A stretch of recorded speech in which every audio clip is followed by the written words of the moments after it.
Welcome back to another poorly scripted and poorly edited video on just the very basics of trucking.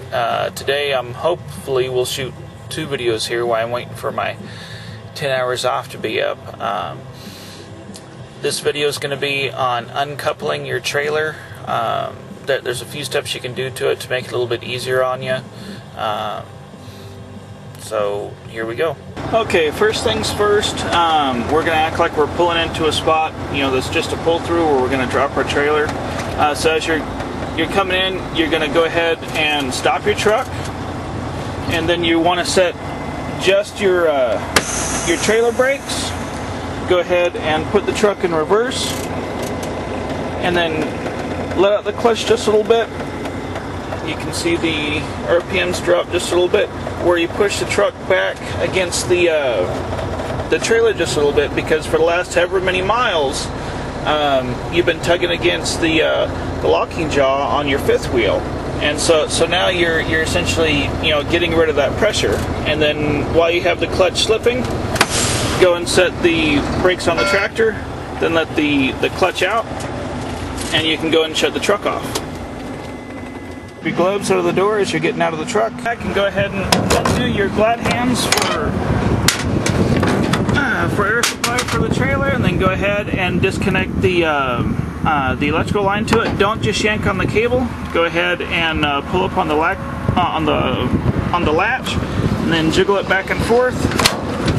There's a couple handles right there that you can put your fingers around that make it a lot easier. If you want to come around, or on the passenger side now, you want to go ahead and pull the handle on your fifth wheel all the way out. I'm not sure if you can see it, but the first time I pulled it out, it didn't latch. You want to bring it all the way out to where it stays in the very out position all by itself. Landing gear on the trailer, you want to go ahead and take it out of its little latch here.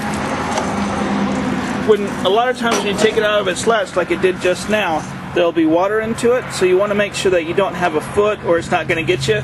So just get used to, when you take it out, to stay out of the way, so that way it drains any water without getting on you. This landing gear, it has two settings. It's got a high and a low. Most trailers, I don't know, it's a 50-50 crapshoot. I'm not sure if you can see that moving in and out there, but usually all the way in will be high gear, and all the way out will be low gear. The low gear takes about 100,000 turns to get the landing gear to go down, but you use that whenever the trailer is loaded and you're trying to adjust the trailer height when you're coupling to it. But for now, we're going to use it in high gear, and we're going to go ahead and spin the handle to take the landing gear down. Landing gear all the way down, just to the point where it's just barely touching the ground. There's a few different schools of thought about this. This is an empty trailer. So most of the time with the empty, I'll just take it right to where it touches the ground. Sometimes if the trailer's got load on it, I'll take it down and I'll put a little bit of weight on the landing gear while it's still on the truck. You don't want to put a whole lot of weight on the landing gear while it's still on the truck, because you have a chance of it not wanting to uncouple, because it'll put tension on the kingpin on the trailer.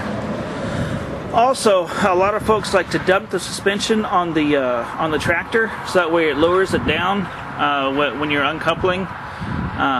It just keeps from having a high kingpin situation when you go to recouple the trailer. The company I work for doesn't want you to do that, so I just wanted to give some general knowledge about that. So now that we've lowered the landing gear, we want to go ahead and put the handle back. Always put it back, whether you're dropping it in the yard or if you're going to be tugging it down the road.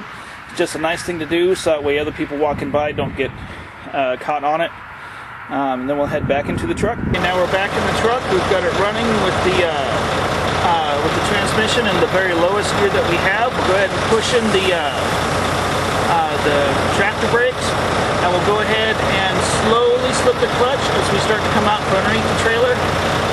We'll just press down the brake pedal a little bit, because at a certain point the trailer is going to push on the tractor. Right about there.